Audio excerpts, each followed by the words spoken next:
So today we're taking a closer look at the S4 Moto Greenblade from Headblade.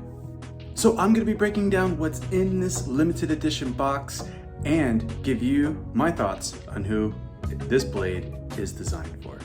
So what's really cool about this blade is it's a limited edition. They only made 3,000 of these.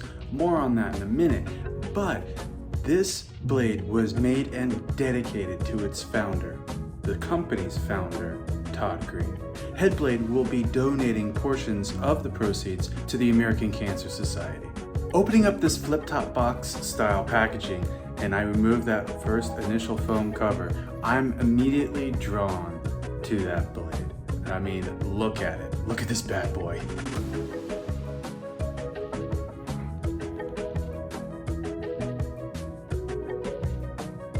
I mean, as you should be, right? This is why you got it, right? Taking this out of the box, you immediately feel a little bit of weight to it. That is thanks to the stainless steel construction of this Moto. When you have weight to items like this, you appreciate and feel its quality.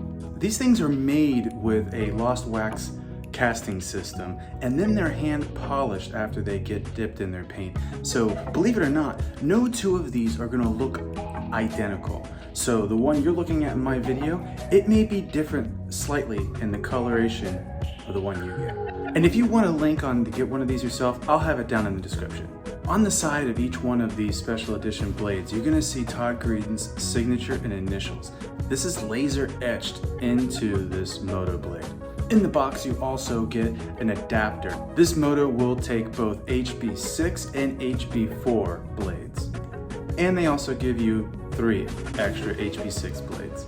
So the fact that this Moto will work with both the HB4 and the HB6 blades, this adds extra value. Now this special edition blade also has a cousin, a brother if you will, and that's the Goldfinger. Both made with the same lost wax casting system, but the Goldfinger, as you would imagine, has gold plating instead of hand polished stainless steel.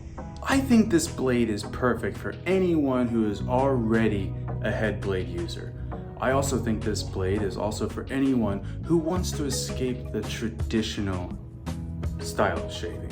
What do I mean by traditional style shaving? I mean the straight-handled razors.